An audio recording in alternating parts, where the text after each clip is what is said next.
Welcome to Amateur Radio's Reflector Magazine by the East Coast Reflector. Volume 20 of the Reflector Magazine, September 2025. Articles featured in this volume: Dick's Corner, the Antenna Farm Eggbeater Antenna, a special 9/11 tribute, Sunspots and Solar Flares, Path Losses, Celebrity Callsign Ted Rappaport and 9NB, World Radio History, Soldering from Radio in the Home 1925. You'll also find information on nets, user-submitted pictures, comics, Ask an Elmer Zoom meetings, how to connect to ECR, ECR Town Hall, puzzles, ECR events, prayer lists, silent keys, and more. Table of Contents.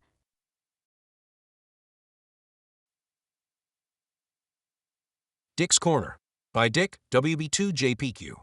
Welcome to this month's Reflector Magazine. The fairs are over, the nights are cooler, and the school year has begun. For many of us, this is the perfect time to sit back at the rig, tune in, and get on the air. We're excited to share a few updates with you. Our ECR live audio feed now features a VU meter bar graph display. Thanks to Joe, KO4FRR. This new tool gives you a visual way to check your audio levels while transmitting. Give it a try, and let us know what you think. The TechNet. The TechNet has also been refreshed. We've moved away from call district check-ins, and with the addition of our new text line, we've returned to taking both text and general check-ins, keeping things simple and welcoming. Tuesdays at 8 p.m. Text check-in 716-317-9050. Email check-in text at ecr.radio. Open Mic Net. Mark KE2EDS and Jason K4KU are also inviting volunteers to join them for Open Mic Night. Wednesdays at 8 p.m., it's a chance to host, share, and connect in a fun and relaxed setting. Ask an Elmer Zoom meeting. Another highlight is the continuing success of our Ask an Elmer program. Every meeting, newcomers and experienced hams alike are sharing knowledge and help each other out. Don't miss it. Join us in the ECR Zoom room on the first and third Thursdays at 8 p.m. Eastern. 9/11 Tribute. This month also brings a very special event. On September 11th, we invite you to join us for an on-air tribute as we pause to honor and remember those we lost. Please tune in as we come together in respect and reflection. Finally, we'd love to hear from you. Share your stories about repeater builds, antenna projects, mobile setups, or that exciting new HF contact. Your experiences bring this magazine to life and inspire everyone. Dick, WB2JPQ. Connect to ECR. Connecting to ECR is simple and no membership. It doesn't matter if or what club you belong to. No fees or permissions. Everyone is welcome, and if you have audio issues, we're here to help. Simply free. The way that air was meant to be.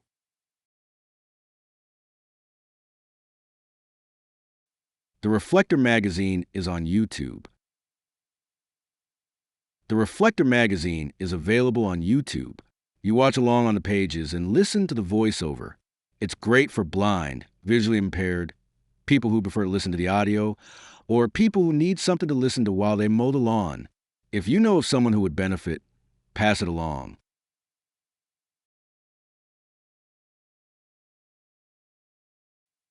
User-submitted pictures.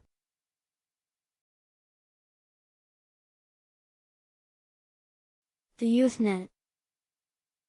Join our YouthNet controllers every Friday night. Support the future of ham radio. Friday nights at 8 p.m. Eastern Time. The YouthNet is run from the East Coast Reflector Zoom room with the support of the ECR team. All kids and their parents are welcome to come in at 7 p.m. Eastern, an hour before the net, to hang out and get to know each other and see how the net runs. Third-party check-ins and net controllers are encouraged. Adults are welcome to check in. Kids are welcome to check in with each net controller. Calendar. All times are Eastern. The following events are on the Reflector. For connection information, go to bit.ly/ECRConnect. Weekdays 7 a.m. to 9 a.m. The Morning Brew Net. A fast-paced way net to start your day. Tuesday night Tech Net at 8 p.m. Wednesdays at 8 p.m. Open Mic Net. Anyone can register to be a net controller. Fridays at 9 a.m., the Second Cup net for a laid-back net. Fridays at 8 p.m., the Youth net. Everyone is welcome to check in. Saturday at 11 p.m., the Trivia net. Amateur Radio Newsline is on Wednesdays at 10 p.m. and Sundays at 1 p.m. We've also got HF nets. On Thursdays at 10 a.m., join the 20-meter net on 14.317. And on Saturday mornings, join us for the 40-meter net at 9 a.m. on 7.245. For the following events, stop by the ECR Zoom room at bit.ly/ECR Daily. Every day at 3:30 p.m. stop by for advice or just casual conversation. Ask an Elmer is on the first and third Thursdays at 8 p.m. ECR Town Hall, on the second Thursdays of the month. The East Coast Reflector, W2ECR, would be honored if you would join us as we extend our deepest sympathies to the victims, families and friends of the victims, first responders, recovery workers, and all those who have served and continue to serve our country in the fight against terrorism. We know that many people have given their life and many have suffered for years. This is in your honor. As we begin today's tribute, let us remember the words that symbolize our nation's resolve. We will never forget. 7 different buildings made up the World Trade Center complex. Building 1. The North Tower. Building 2. The South Tower. Smaller buildings 3, 4, 5, and 6. And Building 7. The World Trade Center. There were 4 planes hijacked. Flight 77, a Boeing 757. Washington, D.C. to Los Angeles, California. 64 people on board. Flight 93, a Boeing 757. Newark, New Jersey to San Francisco, California. 44 people on board. Flight 11, a Boeing 767. Boston, Massachusetts to Los Angeles, California. 92 people on board. And Flight 175, a Boeing 767. Boston, Massachusetts to Los Angeles, California. 65 people on board. There would be no survivors. At 7:59 a.m., Flight 11 departs. At 8:14, Flight 175 departs. At 8:19, a flight attendant alerts personnel that they are being hijacked and the cockpit is locked. At 8:20, Flight 77 departs. At 8:37, the Boston Air Traffic Control alerts the military of the hijacking. The Air National Guard follows the plane closely. At 8:42, Flight 93 departs. At 8:43, the FAA notified the military of another hijacking. At 8:46, Flight 11 crashes into the North Tower. Its 92 passengers are killed, and building employees are trapped above the 91st floor. 1 minute later, the NYPD and NYFD are dispatched. The North Tower begins evacuating. At 8:53, fighter jets head for New York. At 9:03, Flight 175 crashes into the South Tower, killing the 65 on board and hundreds in the building. At 9:05, President Bush is visiting an elementary school when he is told America is under attack. At 9:08, the FAA bans all takeoffs of flights going to New York or through its airspace. At 9:10, Flight 77 was detected heading east toward D.C. At 9:21, all nearby bridges and tunnels are closed. At 9:31, speaking from Florida, Bush calls the events in New York an apparent terrorist attack on our country. At 9:35, the jets in Langley take off. At 9:37, Flight 77 crashes into the Pentagon, killing its 64 passengers and 125 people in the building. At 9:48, the Capitol and West Wing of the White House were evacuated. At 9:48, the FAA bars all takeoffs and redirects international flights to Canada. At 9:57, the heroic passengers of Flight 93 charge the cockpit. The pilot rolls the plane back and forth. At 9:59, the South Tower collapses. 10:03. Flight 93 crashes into a field near Shanksville, Pennsylvania, killing its 44 passengers. It was likely headed for either the White House or the U.S. Capitol. President Bush authorizes any non-grounded plane to be shot down. 10:28. The North Tower collapses. 10:53. DEFCON 3. The White House is evacuated. Capitol building is evacuated. Government buildings around the country are evacuated. The United Nations closes. New York City Mayor Rudolph Giuliani calls for Lower Manhattan to be evacuated. 12:30 p.m. A group of about 20 survivors emerges from the rubble of the World Trade Center. 2:30. Mayor Rudy Giuliani visits the fallen twin towers of the World Trade Center at what becomes known as Ground Zero. 2:51. The U.S. Navy dispatches missile destroyers to New York and Washington. 5:20. The evacuated World Trade Center collapses. It's the last to fall. 8:30. Bush addresses the nation, calling the attacks evil, despicable acts of terror, and declaring that America, its friends, and allies would stand together to win the war against terrorism. On May 2, 2011, Osama bin Laden was killed by United States Navy SEALs.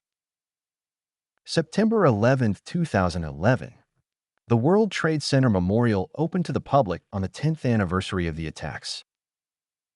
On May 10, 2014, the unidentified remains of people killed in New York City on September 11th are returned to the World Trade Center site. On May 15, 2014, the National September 11th Memorial and Museum was dedicated in Lower Manhattan. November 3, 2014, One World Trade Center officially opened on the site of the Twin Towers. With our most heartfelt gratitude and respect, the East Coast Reflector family. Thank you for joining W2ECR for the 9/11 tribute. 7-3. Images and charts of 9/11.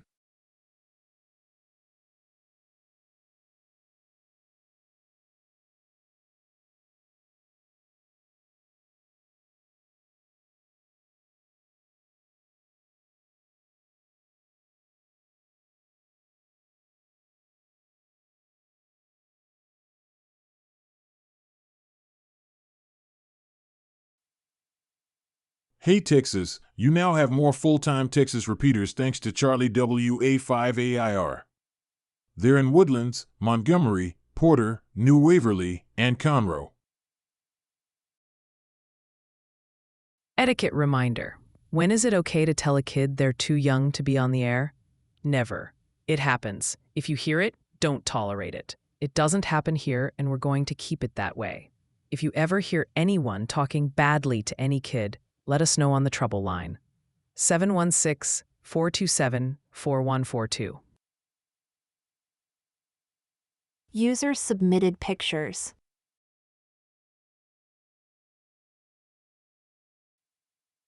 Open Mic Net. The ECR has a one-of-a-kind net. It's an open mic net for net controllers. Every Wednesday night at 8 p.m., we have multiple guest net controllers. You can be on too. No experience necessary. You don't even need to log. If you're interested in being a net controller on our open mic net, sign up at bit.ly/ECR open mic. Ask an Elmer Zoom event. Ask an Elmer be an Elmer. Join us on the first and third Thursday of each month. Come in and ask for help and get respectable answers from a family-friendly environment. If you don't have any questions, just come on in to watch and listen. Hello, ECR family, and welcome to the Antenna Farm. This is your friendly antenna farmer, Charles, KC6UFM. As always with the Antenna Farm topics, I welcome any and all feedback from you, the reader. I am almost always monitoring the East Coast Reflector, and my email is on my QRise page.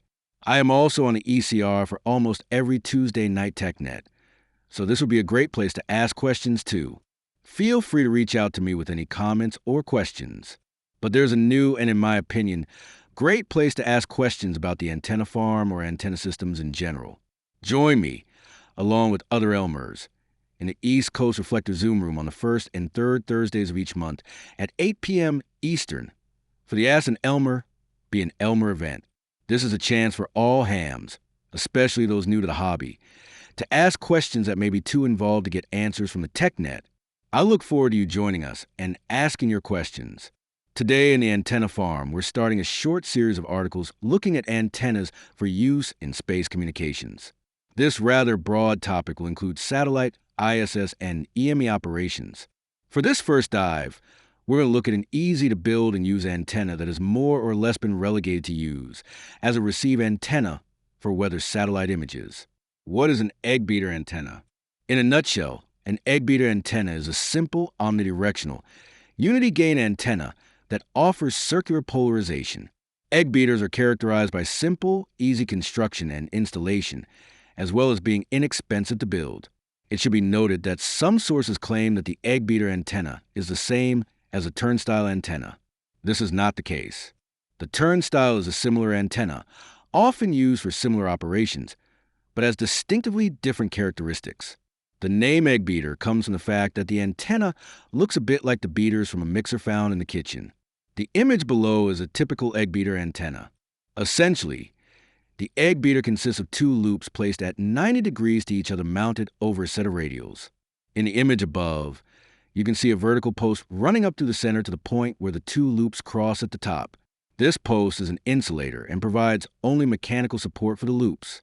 This image shows a total of 6 radials, and that's typical. For radials is the absolute minimum, while more than about 8 doesn't offer much benefit. The two loops are a full wavelength long each and are both fed from a feed line. And this is where the magic happens. The loops are fed with a 90 degrees phase angle difference. By feeding the loops out of phase, the resulting signal is circularly polarized. I'm going to gloss over the reasons why. Trust me, it will bore you to tears. But signals from satellites are neither horizontally nor vertically polarized. In fact, their exact polarization is, for all practical purposes, random. You may recall that the loss between two antennas that are cross-polarized, that is, one is horizontal and the other vertical, is on the order of minus 20 dB to minus 25 dB. However, the signal loss between a vertically or horizontally polarized signal and a circularly polarized antenna is only about minus 5 dB. In other words, if you have a vertically polarized antenna and are trying to receive a satellite signal, you will see random, more or less, signal strength dropouts of up to minus 25 dB. If, on the other hand, you are using a circularly polarized antenna, those dropouts will only be around minus 5 dB or so. A radical improvement. As I mentioned earlier, the Eggbeater has been, for lack of a better word, demoted to serving mostly as a receive antenna for weather images sent via satellite from the several weather services around the world. This is, in my opinion, a little bit sad. The Eggbeater has a lot going for it, but the reason is actually pretty simple. The Eggbeater antenna is a unity gain antenna. That is to say that it has the exact same gain as a dipole antenna, 0.0 dBd. Many amateur satellites today require at least a little gain to work them. It's possible to work the ISS on a handheld if everything is perfect, but without some gain in the antenna, and maybe some extra RF, you're going to have a hard time getting to the pileups from the big gun stations. With that all said, the Eggbeater can receive the ham satellites and the ISS just fine. It's transmitting into those space stations that's a problem. If, however, you want to receive signals from satellites, the Eggbeater is hard to, well, beat. No pun intended. Eggbeater construction. The elements of the Eggbeater, that is, the loops, can be made from just about anything. The defining limitation is the physical strength of the elements to hold their shape. I have used stiff wire of all kinds, copper, aluminum, steel, etc., and strips of metal formed into the needed shape. In some cases, to help with the strength, you might need to add a central rod or post as shown in the image above to stabilize the construction. In a similar way, the several radials can be made from just about any wire. It's worth noting that the use of metal strips of the appropriate length and about 1/2 inch wide will give you a bit more bandwidth than if you use wire for the elements.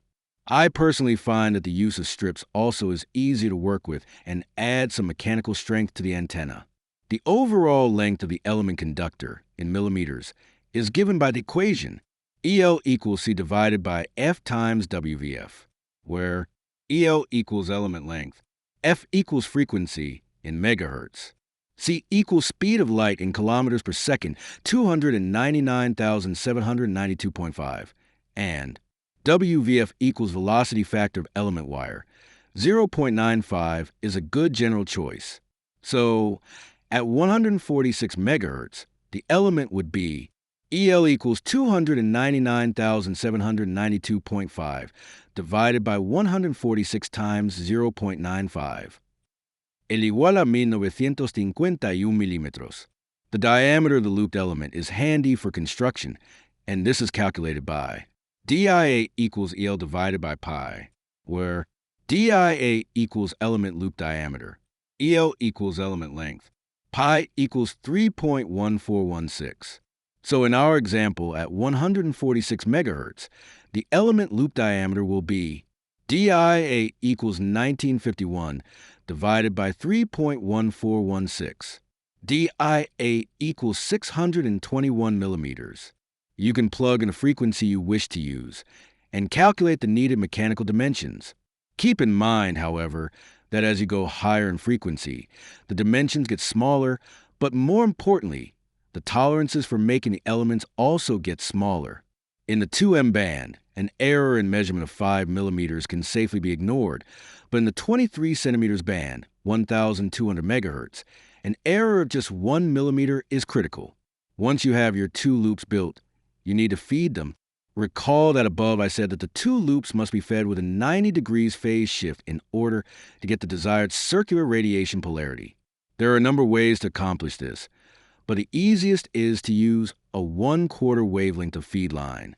As a reminder, a full wave is 360 degrees long, so 1/4 of that will be 90 degrees, exactly what we need. But we have one other issue we need to solve. The two loops appear to be connected in parallel across the feed line from a radio. A full wave loop has an approximate impedance in the range of 100 to 200 ohms. If we simply parallel two of these, the total impedance will be between 50 to 100 ohms. But we're not really connecting the loops in parallel. We have to allow for the phase shift. I'm not going to bore or confuse you with a lot of math and vector analysis here.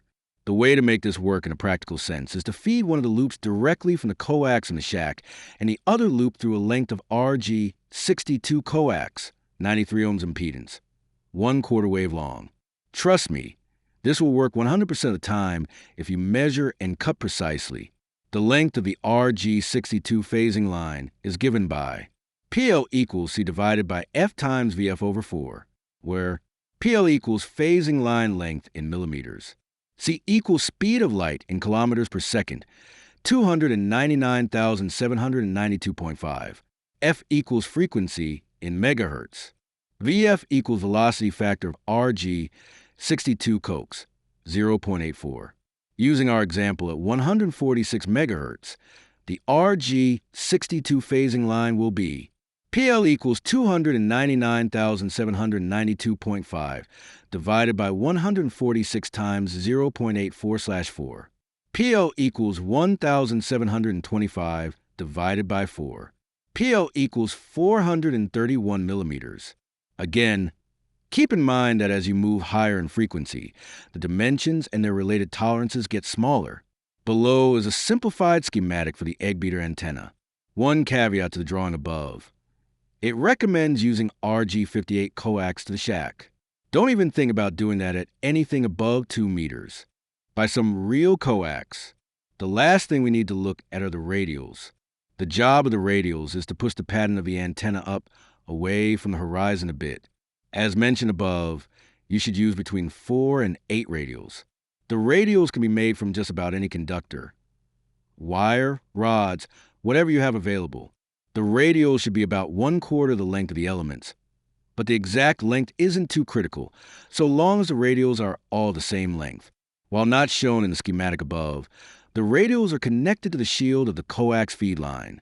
In general, when building an Eggbeater antenna, there are a few things to keep in mind.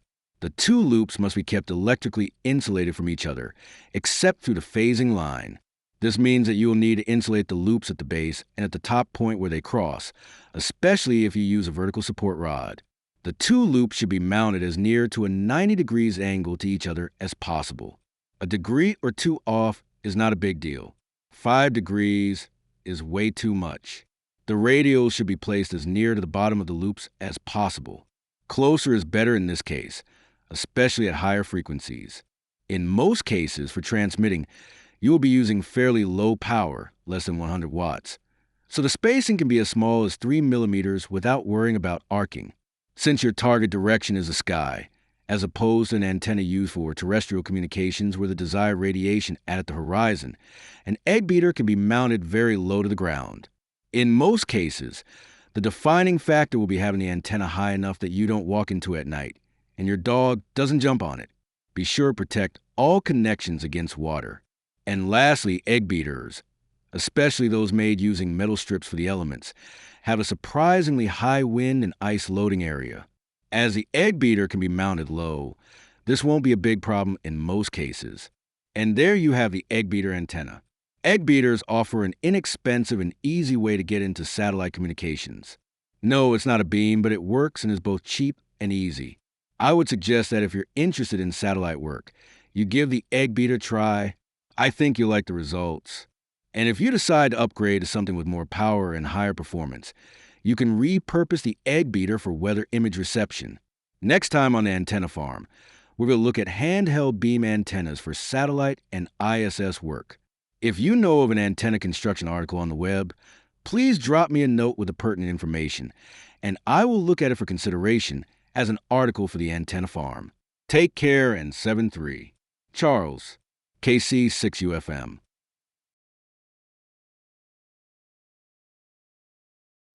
The text check-in line. Our nets can be so busy that people have a difficult time getting in.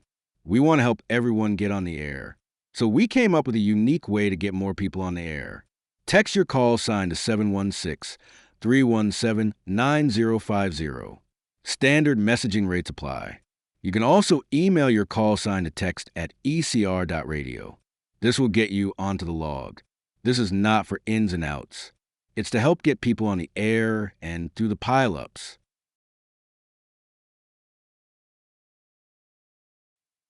ECR Gift Shop. Help to support the East Coast Reflector at the gift shop. Get your call sign put on an ECR shirt starting at $17.68, coffee mug from $12.60, or a polo from $22.49.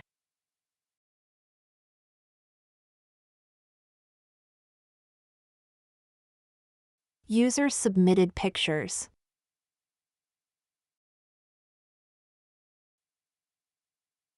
The TechNet. The TechNet is Tuesday nights at 8 p.m. Eastern and lasts for about 2.5 hours. Here's the order of the net. First, we share any ECR announcements we may have. Next, we take notices of any silent keys from the ECR. Next, we take check-ins from hams who are new to the net where you can ask your tech-related questions and respond to help answer others' questions. And finally, we take general check-ins by call district. Tuesday nights at 8 p.m. and you can view the log at bit.ly/ECR logs.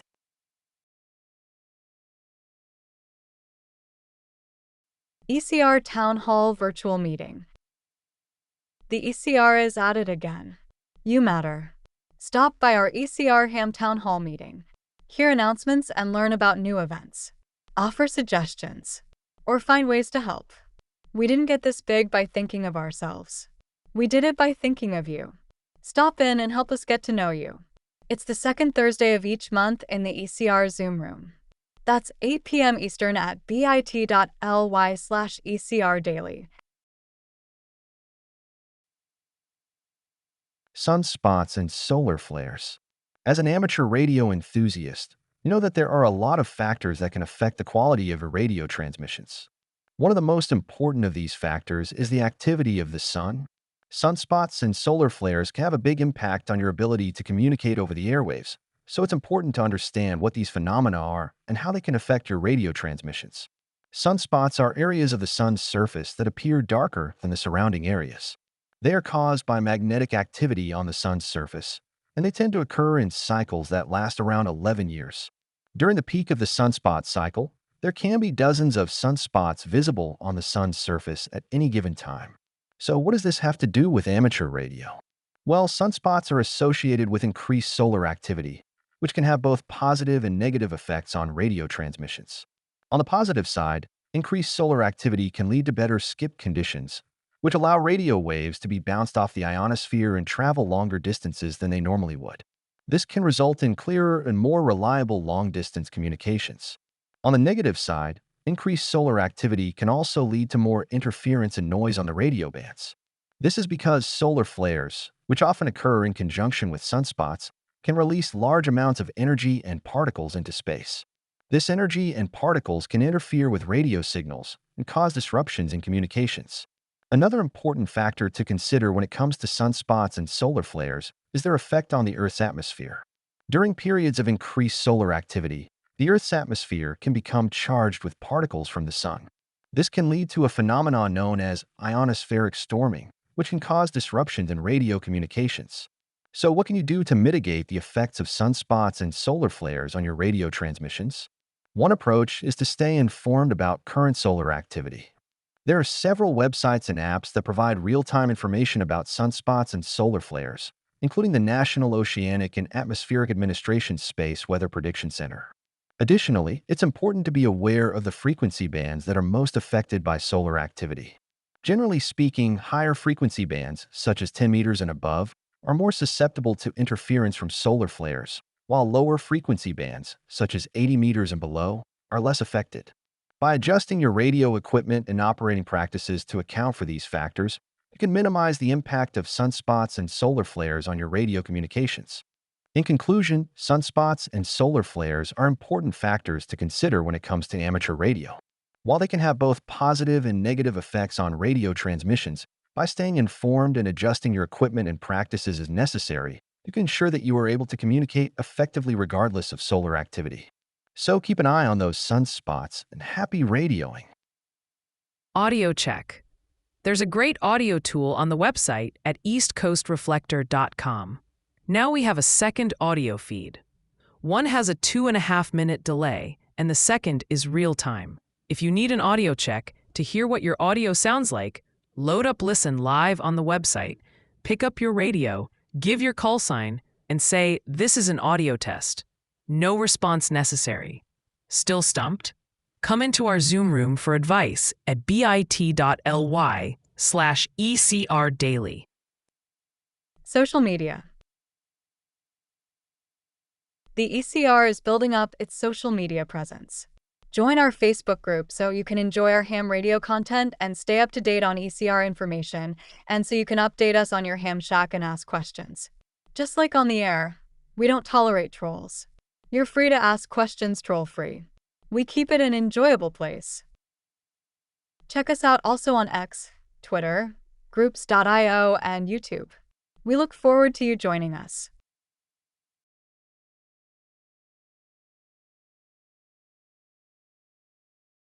Users submitted pictures.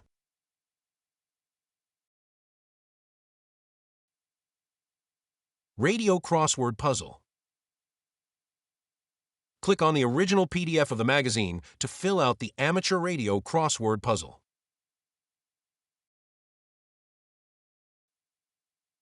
The Morning Brew is a light-hearted, fast-paced net. Check in and tell your barista your answer to a simple question to get your morning brain started. Mobile check-ins are given priority. Don't want to deal with the pileups? Text your call sign to 716-317-9050 to get on the log.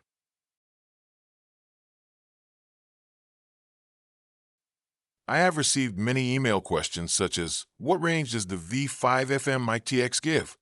The distance a sun shines depends upon the eyes of the beholder.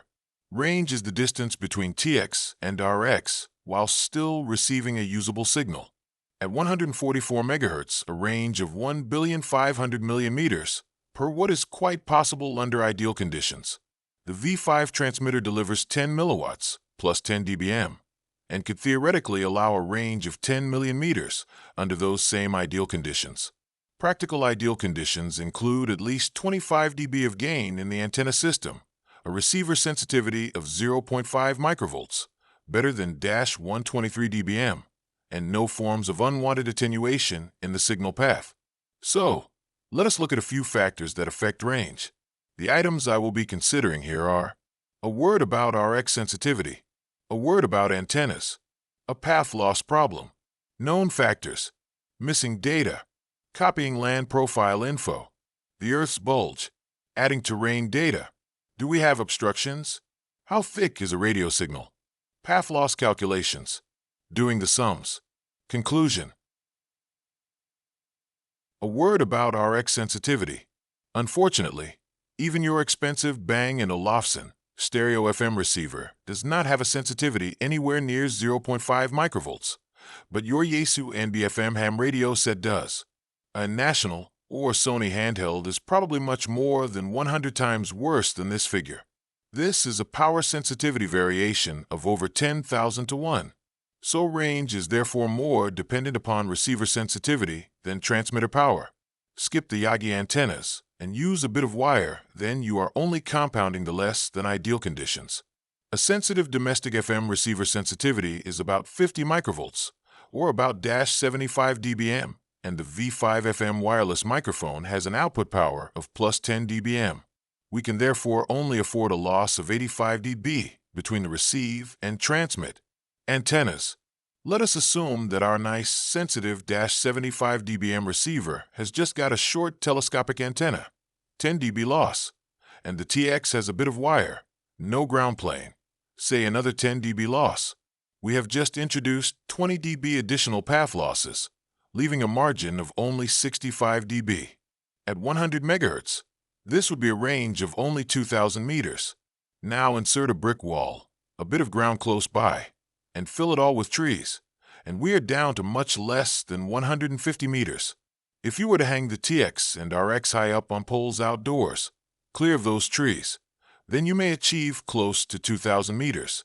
If you had a more sensitive receiver, then the range would increase.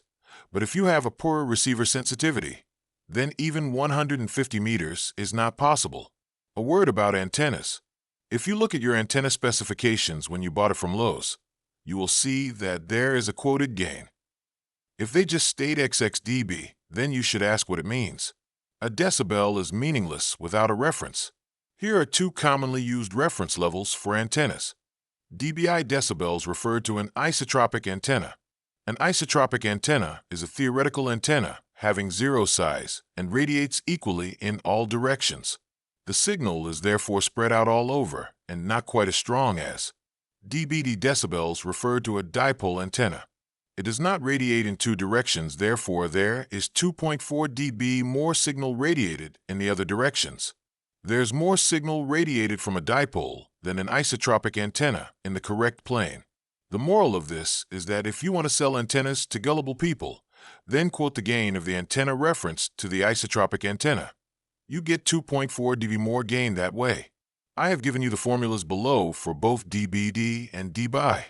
If you wanted to sell loads of antennas, then you could perhaps quote dBdL, dB reference to the power radiated from a dummy load, and you could add 90 dB to whatever antenna gain figures you have. Why fool around with only 2.4 dB? A path loss problem. Now let us work out the range of a hypothetical transmitter-receiver combination. Q. I want to know if I can get communications with the battery-powered equipment I have. I therefore have 3 questions I want to answer. Is the path possible? Can I reduce my transmitter power? If so, by how much can I reduce it? To answer these questions, we will need to know a lot of information about both the equipment and the lay of the land. A path profile must be drawn to enable us to see the signal path and evaluate the signal losses. You will be surprised how accurate you will be. You could alternatively buy an expensive program that would work it out for you. I don't have so many zeros in the bank, so I prefer to do it the hard, proper way. Known factors. My example transmitter has an output power of 100 milliwatts and will be mounted on Cuckton Hill and supported on a 30-meter tall mast. The transmitter uses an 8-element Yagi, having a gain of plus 8 dB, and is fed with 40 meters of UR76 coaxial cable, having a loss of 4 dB. The receiver is located on a small hillock at the north side of Larragub and has a sensitivity of 1.0 UV-107 dBm for 20 dB quieting. It's a brilliant receiver, built it myself. The collinear antenna, having a gain of 5 dB, is mounted on a 10-meter mast. 15 meters of UR76 coaxial cable, having a loss of 3 dB, is used to couple the antenna to the receiver. Note that the cable losses quoted include losses of 0.3 dB for each connector used. The distance between the Larragub and Cuckton Hill sites is exactly 40 kilometers, 26 miles. The transmitter frequency is 144.950 MHz. Missing data. Before we can do anything at all, we need to know every condition that will affect the radio path. We know all the data about the TX and RX sites, but what is between them? Obviously, we need more information. There are two sources of information we should use: a contour map of the area and draw a profile of the land, taking into account the bulge of the Earth, only if you believe it is not flat. Look, see the buildings, trees, power pylons, masts, etc. Anything that will attenuate a signal. Plot it on the profile. Copying land profile info. Take a good scale map, showing height contours, and lay a strip of paper on the route between Cuckton Hill and Larragub. Mark the paper with the height contours on the map as shown below.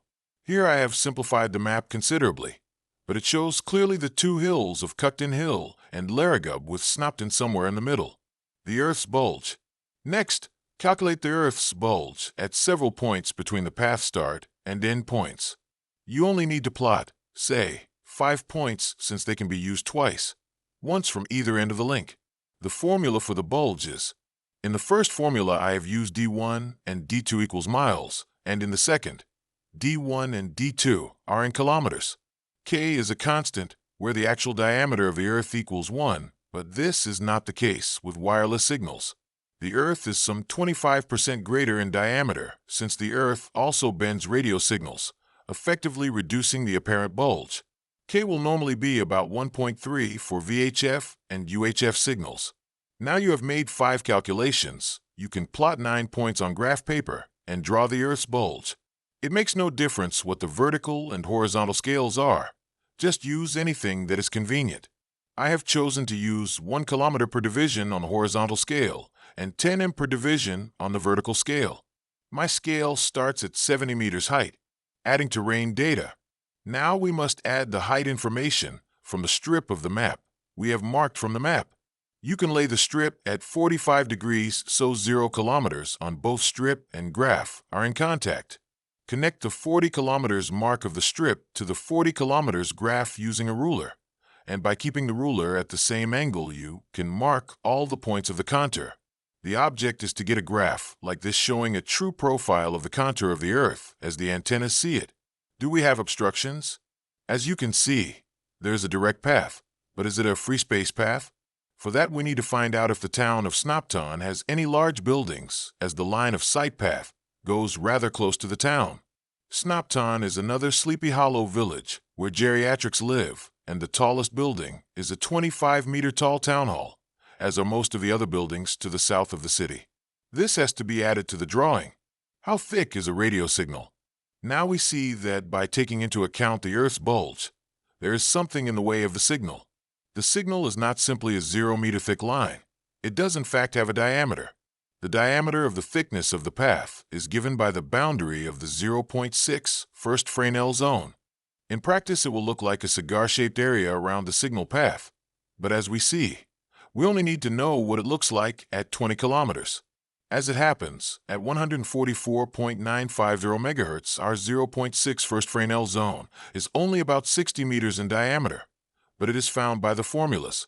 In the first formula, D1 and D2 are in km, F in megahertz, and the result in meters.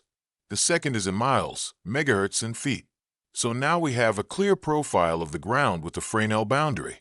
Let us look at the 0.6 first Fresnel boundary zone in a little more detail. Exactly what do we see if we were looking at the receiver antenna from the transmitter antenna?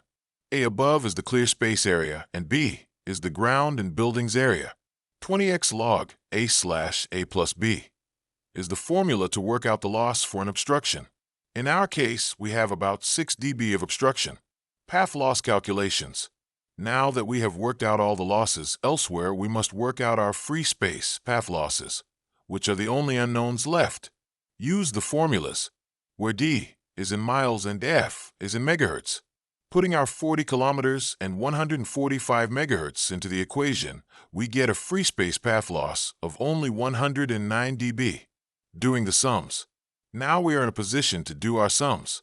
Here I have 2 columns, one with the losses and the other with the gains. Since a dB is meaningless without a point of reference, I have started the reference with the transmitter power of plus 20 dBm, 100 milliwatts. Now we can just add the gains and losses.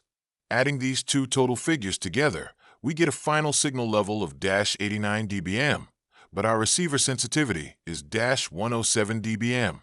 We therefore have a signal path with plus 18 dB to spare. If we wanted, we could reduce the transmitter power to get a 20 dB quieting, 12 dB SYNAD, signal of -107 dBm, and reduce the TX power by 18 dB to -8 dBm, or about 2 milliwatts. By the way, the V5FM microphone TX gives out plus 10 dBm, so it is possible to get 40 kilometers from it, if you have the right receiver, antennas, masts, feeders, etc. Conclusion. From this exercise, we have answered our basic questions posed at the beginning of the article. Yes, there is a signal path, partially obstructed, but not a problem. Yes, we have 28 dB more signal than we need. Yes, we can reduce the TX power by 28 dB to -8 dBm.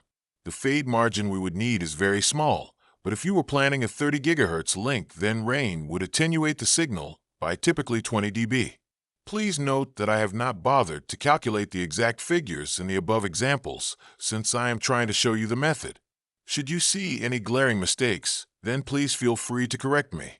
I do make errors when rushing to get these pages on the web, but I am trying my best to get it right and keep it all simple. One last point. This is only just enough to get you started. If you wish to learn more about the subject, then a visit to your local library or university bookshop could be in order. Best regards from Harry, SM0VPO. Message board. Original article at SM0VPO.com. Check out Harry's RF safety video on YouTube at youtube.com/@HarryLythall3486. The new ECR helpline. If you're having connection issues or repeater issues and need help connecting, call our helpline at 746-427-4142. We'll help you the best we can. Also, if you find a major problem on the system, please report it to the same number at 746-427-4142. This is not for bad audio or rude hams. This is for things that need current attention, like someone sleeping on the mic about to time out the system or someone being very aggressive. We appreciate your help. Line of sight printable.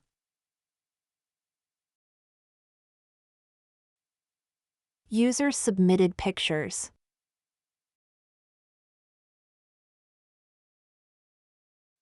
The Trivia Net. The Trivia Net is a fun, unique net. Check into the net, and you'll be asked a multiple-choice question when it's your turn.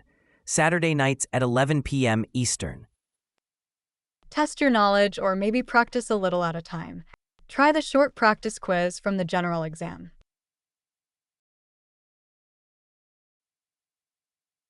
Celebrity Callsign by Joe KB2TFB N9NB. Ted Rappaport, Pioneer and Cellular 5, Ted was born in Brooklyn, New York, and graduated from Lincoln High School in Cambridge City, Indiana.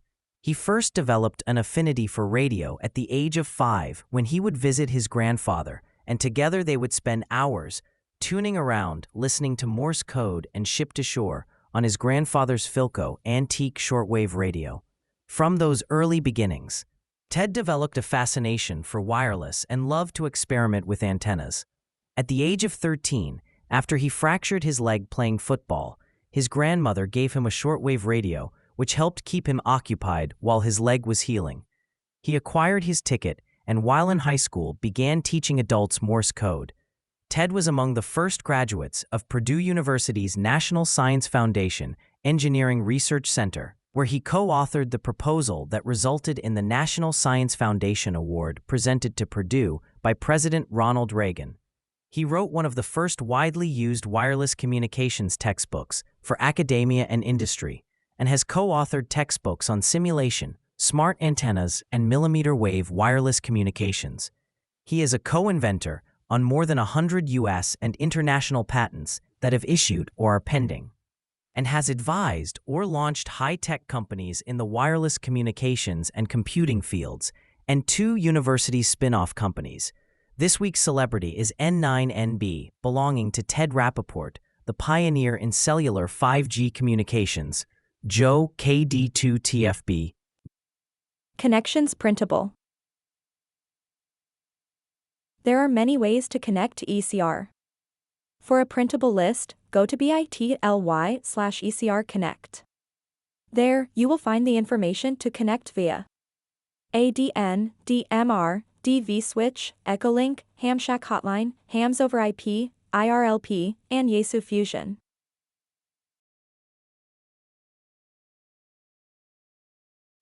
Please take the time to check out Reflector etiquette. Being on a reflector is much different than being on HF. Reflector quality is the same as a phone, so there's no need to use phonetics. There are other tips available to read. You can read them in the magazine, in our welcome letter, or at eastcoastreflector.com.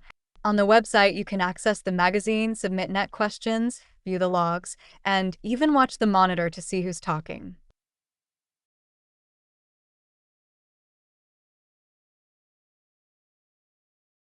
User submitted pictures.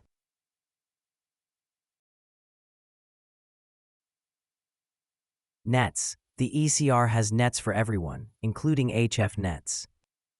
Soldering. For entertainment purposes only and to appreciate the ways soldering techniques have changed. The information is outdated. There is some funky bad advice in here. Radio in the home December 10th, 1925. It might be an exaggeration to say that as many as 50% of the failures to get satisfactory reception on home-built radio sets are due to the fact that connections are not soldered. It would not, however, be an exaggeration to say that a very large proportion of such failures are due to that one thing. In a simple detector set that employs only a crystal or perhaps one bulb, it may not be quite so important to go to the trouble of soldering all connections, but when you are putting together some of the complicated hookups that are so much the craze today, even with the beginners, it is just as well to warn you in the first place that you will not get the satisfaction you are entitled to unless you do take the trouble to learn how to solder correctly and to do it correctly. It may be that the popular viewpoint is the one expressed by a friend of mine who said, "What, learn to solder?" Not me. If I did, the wife would find a lot more jobs for me to do around the house. If you're going to get in the experimental field of hooking up radio sets, you might just as well make up your mind to it now that you must positively learn to solder correctly. Even the beginner of today is not satisfied with a simple detector set that was all that was considered necessary in radio a year ago.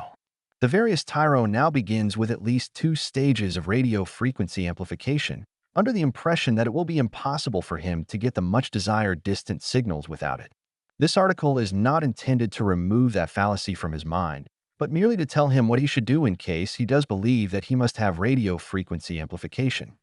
You must understand in the first place that radio frequency amplification is designed to handle electrical currents that are so extremely weak that they will not produce enough energy to make a detector bulb operate the telephone. With currents so weak as this, you can easily realize that the slightest resistance in the circuit is likely to kill them entirely, and if they are killed before they get to the detector, you might as well turn down the bulbs and go fishing. Soldering may not be absolutely essential in sets which employ detector and audio frequency amplification, because the signals which these sets handle are the stronger ones which come in with sufficient power to overcome a certain amount of resistance. But I might say right here that even in such sets as this, soldered connections will increase the satisfaction of the user. With radio frequency amplification, however, you cannot get it too strongly implanted in your mind that soldering and good soldering is absolutely essential. No matter how tightly you may screw down a wire connection, there is a certain resistance in this connection, even when it is new and the wires have been scraped nice and shiny and bright. As time goes on, this nice shiny surface begins to corrode with the weather, and the skin of corrosion becomes a very decided resistance, and in a short period of time will almost certainly interfere with the operation of the set. Soldering is a very simple matter. It is nothing but taking a metal that melts at a low temperature and fusing it around another piece of metal. Most people seem to think that a solder connection consists of a whole lot of slimy paste with a number of globules of solder stuck around it like the warts on a pickle. This is not soldering, it is murder. To solder correctly, you must use a very small amount of paste and have the solder run all around the joint that you are making. First, let me advise the amateur to use the solder, which comes in the form of a wire. If he asks for wire solder at the store, he will get what he wants. But be sure to state to the salesman that you do not want wire solder with an acid core. The wire solder with a resin core is all right, but do not use acid around a radio set. To begin a soldering job, be sure that the two articles you want soldered are perfectly clean and scraped bright. If there are two wires, clean the insulation off first, and then with a knife scrape the wires until they are nice and shiny. Then twist the two ends of wire together as tightly as possible, using a pair of pliers if necessary. When this is done, apply a very small amount of paste, the smaller the better. Then heat your soldering iron either with an alcohol torch or a gasoline blowtorch, or if you are blessed with such a thing, heat it with an electric torch heater, or if you have none of these things I have mentioned, you may heat it over the gas range. An alcohol torch is probably the best for amateur use, and it costs only about 75 cents. It is an article everyone should have around the house, because the ability to do a job of soldering when it is needed is a very valuable one to the man who likes to do a lot of his own work. The soldering iron is a piece of copper about 3/8 of an inch in diameter and about 2 inches long. This can be bought very reasonably in any hardware store, and I have seen serviceable ones on sale in the 5 and dime stores which will answer the purpose for a short time, though you must not expect very long life from them. One of the difficulties in heating the iron over the ordinary torch is that it will persist in rolling off almost anything you put it on. I have personally solved this difficulty in the manner shown in one of the pictures with this article. I simply took the top of an oatmeal box and cut 2 notches in it. This I set on top of a milk bottle and set the iron in the notches so that the tip of the iron comes nicely over the top of the alcohol torch and only about 1/4 of an inch above the wick. All new irons should be prepared before the first soldering job is attempted. After you have heated the iron in the fire for a few minutes, remove it and dip it in a can in which you have previously placed a small amount of the soldering paste and some small lumps of solder.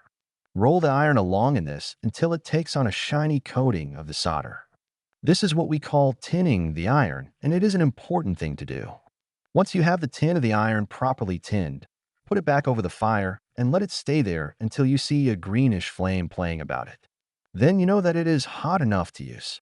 With the tip of a wire or a matchstick, put a very slight coating of the solder paste on the joint to be soldered. Then lay the hot iron against the joint so that the flat part of the iron covers the greatest amount possible of the joint.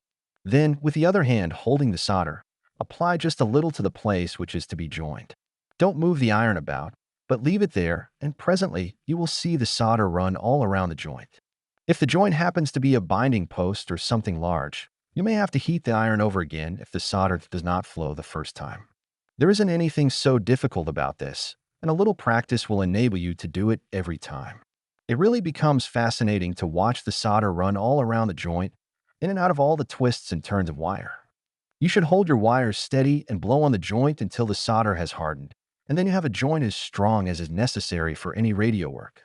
This type of soldering is called wrap joint soldering, because you wrap the wires together at the joint before you solder them. Let us suppose that you want to solder a wire to a plate like the end of a variometer or one of the blades of a phone look neat. We do what we call butt soldering, that is, cutting an end of a wire off and soldering it so that it butts up against the other wire. When you have such a joint to make, you should tin the butt of one wire and the lengthwise piece of the other, and also tin the point of the soldering iron. Then heat the iron, hold the butt of one wire up against the other. Put the hot iron tip up against the joint and let the solder run in between the two wires. When it does this, take the iron away and hold the wire steady until the solder hardens, and then you can let go safely because the joint will be strong. You may think that I am overplaying this matter of letting solder run, but as a matter of fact, that is the whole secret of good soldering. Almost everyone has seen a tinner take a brush and dip it into a bottle containing a liquid and smear it on the roof before soldering. What he has in the bottle is acid. This acid has been cooked, as they call it. By cooking, they mean that small pieces of zinc have been added to the acid. When this is done, the acid boils very violently and eats the zinc. They keep adding zinc until the acid will not eat anymore. Then they say that the acid is cooked, and the plumber or tinner will claim that the corrosive action of the acid is ended. But don't you believe it? If the acid were really dead, it would not be fit for soldering. Never use tinner's acid for soldering around a radio set. It may be all right up on the roof or in the sink. Acid in any condition will conduct electricity. That is to say, it will not offer sufficient resistance to a current to prevent it flowing. If you use acid in soldering your wires on your radio set, there is bound to be a certain amount run around the joint, and when you solder the next joint, a little more acid runs around that one. These drips of acid may be so small that you do not notice them, but the acid is there, and when you start to use your radio set, you may find that you can get no signals. Right away, you will blame the bulb or the battery, or your kid brother, or your wife, or half a dozen other different innocents. You would not think of looking for a leaky joint, but this is very probably the trouble. And besides having leaks for the currents to run through or across, your supposedly beautiful job of soldering will turn all sorts of shades of green. Soldering paste contains the same acid that the tinner uses, though, of course, the paste holds it in much smaller quantities. Even this small amount, however, will cause leakage, and it is for this reason that if you use paste at all, you should use the very least amount which will do the job for you, and should clean the paste off very carefully afterward. Once you have learned to handle a soldering job correctly, I advocate discontinuing the use of paste entirely and using only resin as a flux. For this purpose, the wire solder with the resin core is ideal. It is somewhat more difficult to use resin because the parts to be soldered must be extremely clean and the iron must be very hot. But when we solder a joint at 3xp, we always use the rosin core solder. Sometimes you leave the iron in the flame and forget all about it while you're doing something else. Maybe you think you won't do this, but I can assure you that you will, because I find that in spite of all the time that Mr. Volton and I have spent around radio apparatus, we still forget the iron on the fire. The iron will become red hot, and you may think that it is ruined, but it is not. You will find that the tinning has burned off, and without that you cannot make the solder stick. File off all the burnt solder and make the iron nice and bright, and then tin it again before you use it. If you wish to be particularly careful in your soldering job, and I advocate this if you are using paste, a very good rule to follow after making your solder connections is to take an old toothbrush and some benzene and scour all the connections. This will wash away all the paste, and you can then wipe carefully around each connection with a clean cloth. You will then be sure that there is nothing left to cause any trouble in the set. And finally, don't forget what I have already said, your soldering job must not be considered a good one unless you have seen the solder flow smoothly around the joints. Be a contributor. Want to help contribute to the magazine? Send in your article, project, story, comment, and suggestions to editor.ecr@gmail.com. You don't have to be a good writer if you have a good story. Everything will be published and sent to you before it's published.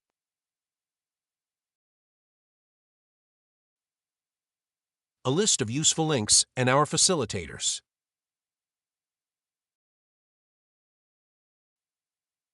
Want to see where you are on the log? Watch along. Go to bit.ly/ECR logs to get access to view all of the net logs.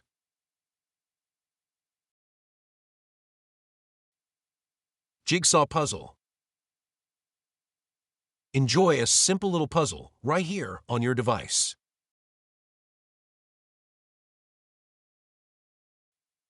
QSL cards courtesy of hamgallery.com.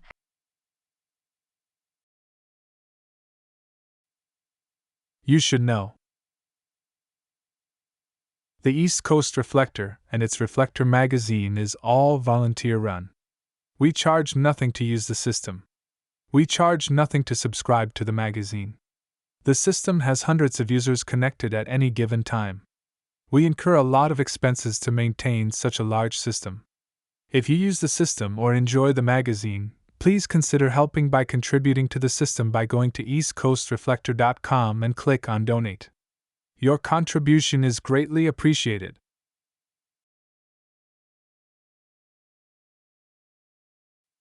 ECR Gift Shop. Help to support the East Coast Reflector at the gift shop. Get your Callsign put on an ECR shirt starting at $17.68, coffee mug from $12.60, or a polo from $22.49.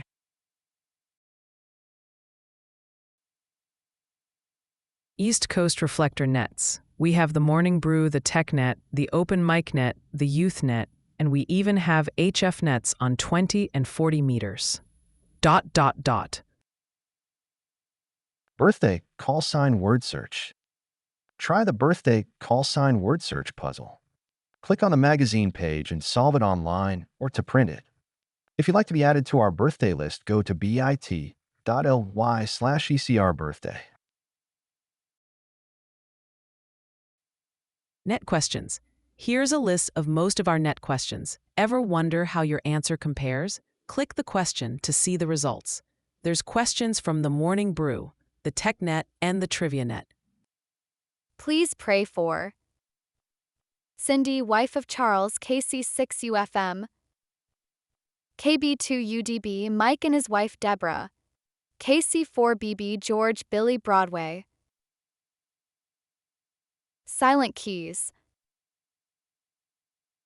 KD9AC, James from Charleston, Illinois, N9DCW, Dion from Springville, Utah, WB2RYB, Brian from Malone, New York, KI5HCD, Robert from Grants, New Mexico. Please keep these people and their families in your prayers to give them the strength, encouragement, comfort, and peace of mind and heart they need, and have a brief moment of silence.